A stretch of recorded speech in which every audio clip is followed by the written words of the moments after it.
કોમ્પ્લેક્સમાં ચોથા માળે આવેલી ખાનગી ઓફિસમાં આગ લાગતા નાસભાગ મચી જવા પામી।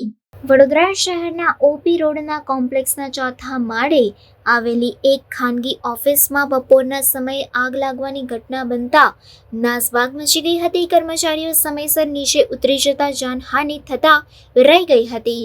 રાજવી ટાવરના ચોથે માળે આવેલી સનોઈ ઇન્ફો સોલ્યુશન નામની ઓફિસમાં બપોરે 4 વાગ્યે સ્ટોર રૂમમાં આગ લાગી ગઈ હતી। થોડી જ વારમાં આગના ધુમાડા આસપાસના રૂમોમાં પ્રસરી ગયા હતા અને ફ્લેમ બહાર નીકળવા માંડી હતી।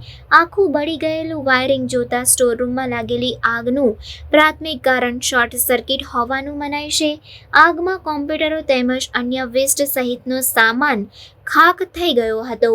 ફાયર બ્રિગેડ પહોંચી ત્યારે ખૂબ જ ધુમાડો ફેલાઈ ચૂક્યો હતો, જેથી સ્મોક બહાર કાઢવાની સાથે સાથે આગ બુઝાવવાની કામગીરી કરવામાં આવી હતી। આ વખતે 10 થી 12 જણા બેસી શકે તેવા કોન્ફરન્સ હોલમાં નાસ્તાની તૈયાર ડીશો જોવા મળી હતી, જેથી કર્મચારીઓ જીવ બચાવીને બહાર દોડી ગયા હોવાનું માની શકાય છે। બનાવને પગલે મેઇન રોડ પર વાહન વ્યવહાર પણ ઠપ થઈ જતા પોલીસ હરકતમાં આવી હતી।